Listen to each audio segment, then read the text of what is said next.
he left me for a younger woman.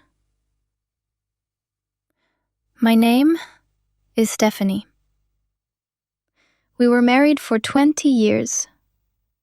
20 years is a very long time. We built a life from the ground up. We raised a daughter. Her name is Emily. Our life was not perfect.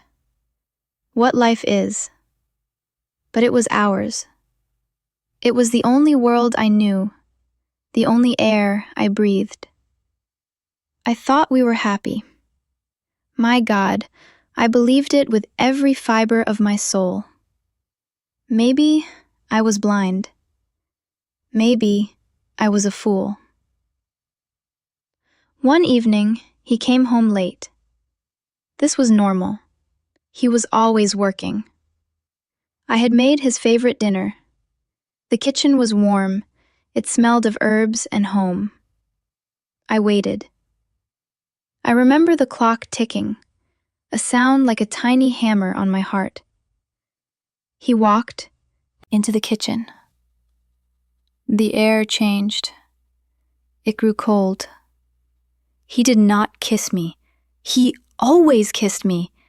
That small ritual, that anchor of our day, was gone. My heart began to pound, a frantic, terrified rhythm against my ribs. He looked at me. His face was a stranger's face, a mask of grim resolve. He said, "Stephanie, we need to talk." Those words are a death sentence. They are the crack in the universe before it splits apart. I sat down. My hands were trembling so violently I had to hide them in my lap. "What is it, Mark?" He could not look at me. His eyes were fixed on the floor, on the wall, anywhere but my face. That was the second betrayal, the denial of my gaze. Then he said the words that shattered my world into a million jagged pieces. "I am leaving you." My mind went blank. White noise roared in my ears. Leaving me? The concept made no sense. It was like saying the sky was green. I just stared at this man I had loved, slept beside, built a family with, this alien creature in my kitchen. I finally found my voice, a thin, broken sound. Why? It was the only question in the ruined landscape of my mind. Why? He took a breath, a deep, weary breath that had nothing to do with me. "I've met someone." The words landed like a physical blow to the chest. All the air left my lungs. My heart turned to stone and plummeted into a dark, cold void inside me. Someone else. Another woman's skin against his. Another woman's laughter in his ear. Who is she? I didn't want to know, but I had to hear it.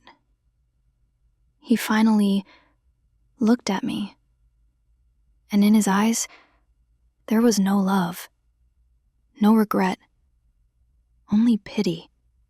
A condescending, vile pity that made my stomach turn. "Her name is Jessica." The name hung in the air, cheap and tawdry. Then, I made the mistake. The question rose from a place of sheer, masochistic horror. "How old is she?" He hesitated.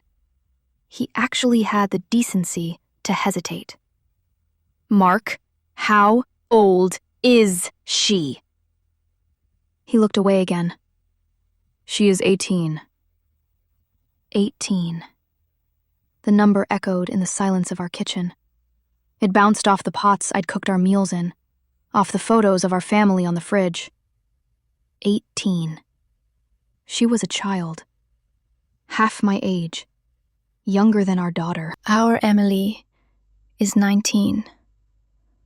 This girl, this Jessica, was a child who had stolen my husband, a child who was now sleeping in my bed. I stood up. My legs were water. I wanted to scream until my throat bled. I wanted to tear the world apart with my bare hands. I wanted to collapse into a heap and never get up. I did nothing. I was frozen, paralyzed by the sheer, monstrous scale of the betrayal. He stood up too. I've packed a bag. I'm going to a hotel. He walked out of the kitchen. I heard his footsteps on the stairs. I heard him in our bedroom. The sound of drawers opening and closing. He was erasing himself, piece by piece. After a few minutes, he came down, a suitcase in his hand. He walked to the front door. No goodbye, no apology, just the turn of the knob, the pull of the door. He stepped out into the night and was gone. The door clicked shut. The sound was the loudest thing I have ever heard. It was the sound of my life ending. I was alone. For the first time in 20 years, I was completely, utterly alone. I walked back to the kitchen. The dinner I made still sat on the table, steam rising from his favorite meal, a monument to my idiocy. I looked at it, and I took the plates and I threw them into the trash. The crash of porcelain was a satisfying scream. I was not hungry anymore. I would never be hungry again. That night, I did not sleep in our bed. I could not. His scent was on the pillows. His presence haunted the room. I slept on the sofa, curled into a tight fetal ball. And I cried.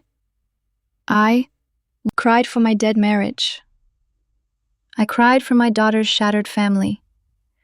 I cried for the woman I was, who was now gone forever. I cried until I was hollow, a dry, aching shell. The next morning was the cruelest. For one blissful, half-asleep moment, I forgot. I reached across the sofa for a warmth that wasn't there, and then memory flooded back. The empty house, the silence, the cold, hard truth. He was gone. He left me for a girl younger than our child. I had to tell Emily. This was my greatest terror. How do you break your daughter's heart? How do you tell her that the father she adored has become a cliché, a walking, breathing betrayal? She was at university. I called her. My hand shook so badly I could barely hold the phone. She answered, her voice bright with the sun of her own young life. "Hi, Mom." That brightness was a knife, twisting deep. "Emily, honey," my voice was a ghost. "Can you come home this weekend?" She knew. Mothers and daughters, they are connected by an invisible cord. She felt my devastation through the phone line. "Mom, what's wrong? What happened?" The concern in her voice undid me. I broke. Sobs racked my body, ugly, gasping things. "Your father, he left." Silence. A terrible, listening silence. Then her voice, hard and clear. "I'm coming home now." She didn't ask for details. She just knew. She arrived a few hours later. Her face was pale, her eyes wide with dread. She dropped her bag and ran to me. We clung to each other in the hallway, holding on as if the world was shaking apart. "Where is he?" she whispered into my hair. "At a hotel," I managed. We sat in the living room, the same room where we'd opened Christmas presents, where we'd watched movies as a family. And I told her everything. I told her about the other woman. And then I forced the vile truth past my lips. She's 18. I watched my daughter's face.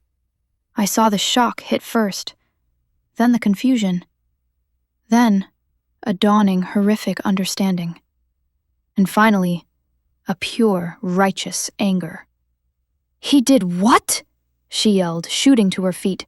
"She's younger than me. That's disgusting. How could he do this to you? To us?" Her anger was a lifeline. It was a fire in the cold, dark sea of my grief.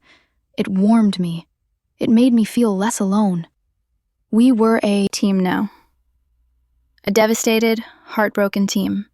But we were together. That night, Emily slept in my bed with me. We talked for hours in the dark. We cried together. Two shattered hearts, beating in the terrible emptiness of the house. The next few weeks were a blur of gray pain. I moved through a thick, suffocating fog. Breathing was difficult. Thinking was agony. The world outside was too vibrant, too loud. People laughed and lived and loved, while my life had simply stopped. Friends called. They tried. "You're better off without him. He's a fool." Their words were kind, but they were band-aids on a gaping, hemorrhaging wound. The pain was too deep. I had spent my entire adult life as his wife, as Emily's mother. Who was I now? I was no one. I was a ghost in my own home. I had to see him. There were practical fires to put out.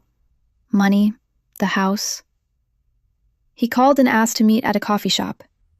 Not our home. He couldn't face the life he'd abandoned. I went. I sat at a small, wobbly table and waited. My nerves were live wires. When he walked in, my heart didn't just ache, it screamed. He looked different. New clothes, a younger haircut. He had a lightness to him, a terrible, carefree happiness. Seeing him happy was a new, exquisite form of torture. We talked about the house. He wanted to sell it. "Sell it?" I asked, my voice trembling. "But this is our home. This is where Emily grew up." "It's too big for you, Stephanie," he said, his voice calm, reasonable, as if he were advising a distant acquaintance. "We need the money to start our new lives." Our new lives. He meant his and hers. A red-hot rage began to burn through my grief. "I am not selling my home," I said, my voice suddenly firm. The meeting was a disaster. He was ice. I was raw, open nerve. The man I loved was truly, completely gone. In his place was this selfish, cold-eyed stranger. I went home and cried again. But this time, the tears were different. They were hot with fury. I was angry at him for destroying our family. I was angry at him for hurting our daughter. And I was angry at myself for not seeing the signs. Had there been signs? Was I blind? I began to torture myself with memories. The late nights, the phone calls taken in another room, the distant look in his eyes. I had trusted him. I had believed in the fortress of our love. I was a fool. One day, in the grocery store, I saw them. I was just trying to buy milk, trying to feel normal. And there they were, at the end of the cereal aisle. Mark and Jessica, laughing. She was hanging on his arm. She was so young, stunningly, offensively young. Long blonde hair, a perfect, vacant smile. She looked like a happy child who'd won a prize at a fair. And I was the loser. I froze. My blood turned to ice. They saw me. Mark's smile vanished. He looked uncomfortable. Guilty? No. Just inconvenienced. Jessica stared right at me. She didn't look away. She didn't look sorry. She looked triumphant. She tightened her grip on his arm. I didn't say a word. I turned my cart around, and I walked away. I left the store without buying anything. I drove home, my hands gripping the steering wheel so tight my knuckles were white. Seeing them together made it real in a way words never could. It was not a nightmare from which I would wake. It was my life. My new, humiliating, brutal reality. That night, something in me snapped. Not into pieces, but into place. I could not live like this anymore. I could not be the pathetic, weeping ghost in my own story. I had to be strong. For Emily. For myself. The next day, I called a lawyer, a woman with a sharp voice and kind eyes. I want a divorce, I said. Saying the word out loud was terrifying and liberating. It was a step out of the quicksand. The legal process was a long, draining war of attrition. Mark fought me on everything. The house, the savings, the china. It was ugly and small. He accused me of being difficult, of trying to ruin his new happiness. My lawyer, my fierce, wonderful lawyer, looked at me across her desk. "You supported him for 20 years, she said, her voice steady. "You raised his child. You built his home.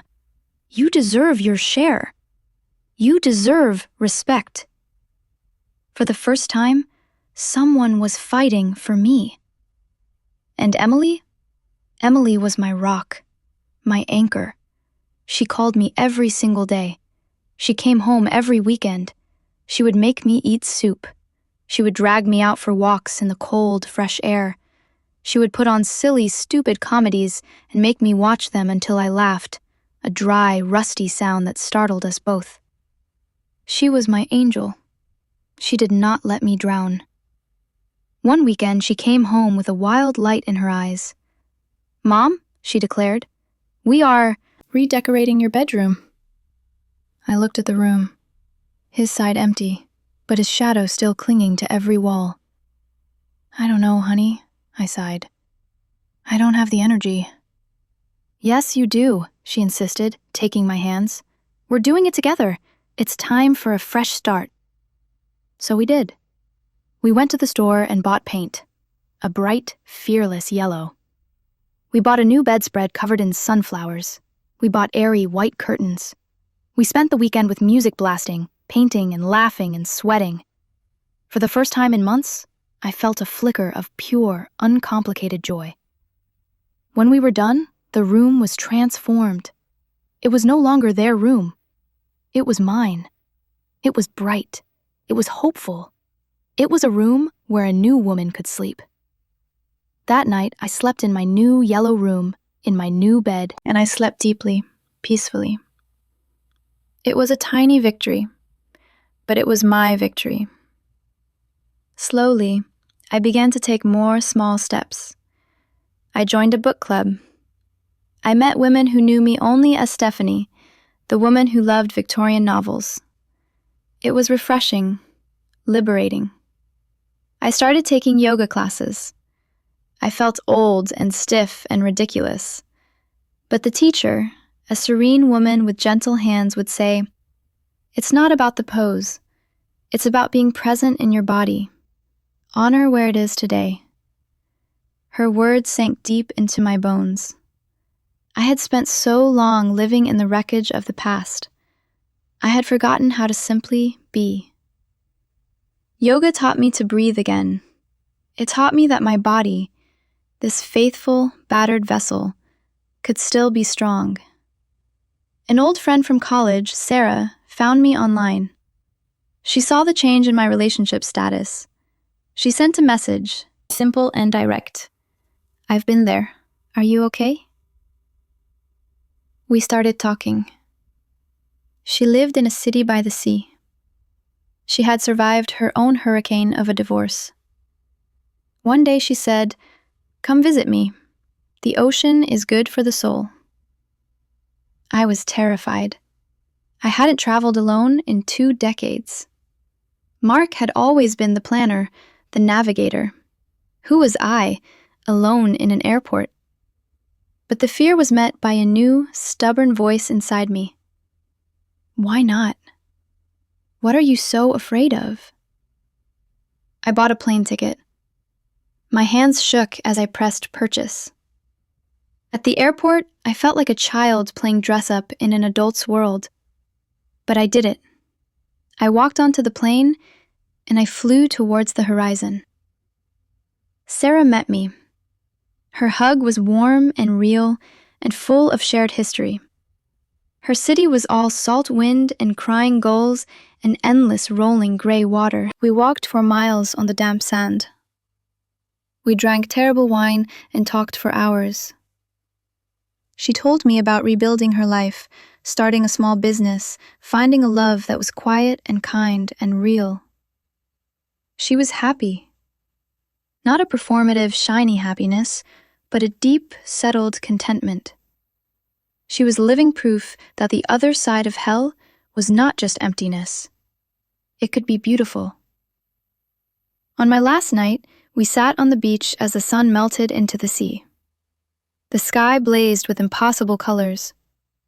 When he left, Sarah said quietly, her eyes on the horizon, I thought it was the end of my story. But it was just the end of a chapter. A terrible, painful chapter. The next one, it's quieter, but it's mine, and it's good. She turned to me, her face fierce in the dying light. You are so strong, Stephanie. You don't feel it yet, but you are. You are a survivor. I cried then. But the tears were clean. They were tears of release, of a long-held breath finally exhaled. For the first time, I believed it might be true. When I returned home, I was different. The shift was subtle but seismic. I was no longer just the woman who was left. I was Stephanie. I was a mother, a reader, a yoga student, a traveler, a survivor. The divorce was finalized. The house was sold. Packing up the memories was an agony, but with each box sealed, I felt lighter. I bought a small sunlit apartment. I painted every wall myself. It was my sanctuary, my fresh canvas. I still have bad days. Days where the loneliness is a physical weight. Days where a song on the radio or the smell of his old cologne on a passerby sends me reeling. Healing is not a straight line. It is a spiral. You circle back to the pain, but each time you are a little higher, a little further away. One afternoon, I was walking in the park. The sun was golden. I saw a young couple on a bench, entwined, laughing. A year ago, that sight would have shattered me. It would have been a mirror of everything I'd lost. But that day, I just smiled. A small, genuine smile. I felt a simple joy for them. I hoped their love would last. My heart was no longer bitter. It was healing. My phone rang. It was Emily. Hi, Mom. What are you doing? I'm just walking in the park, I said, the sun warm on my face. It's a beautiful day. That's great, Mom, she said, and I could hear her smile through the phone. I'm so proud of you. I'm proud of me too, I answered.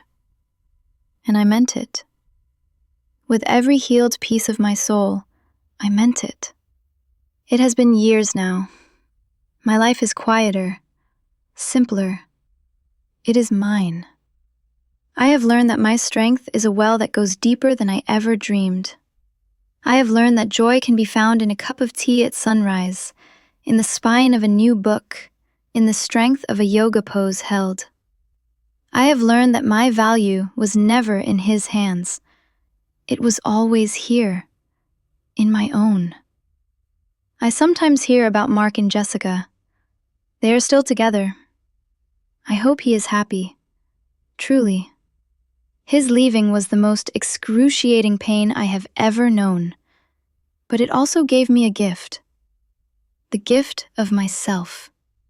A life where I am the author, the protagonist, the heart and soul of my own story. My name is Stephanie. This is a story of betrayal. It is a story of a heart broken into dust. But it is also a story of gathering that dust and slowly, painstakingly building a new heart from it. A stronger heart. A wiser heart. It is a story for anyone who is in the thick of the pain, who cannot see the sky for the storm. It is okay to be shattered. It is okay to mourn. Mourn loudly. But please, do not build a home in the ruins. Take one step, then another. Breathe. Just one breath, and then the next.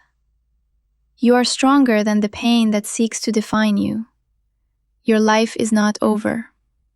This is not the end. It is the hard, brave, beautiful beginning of you.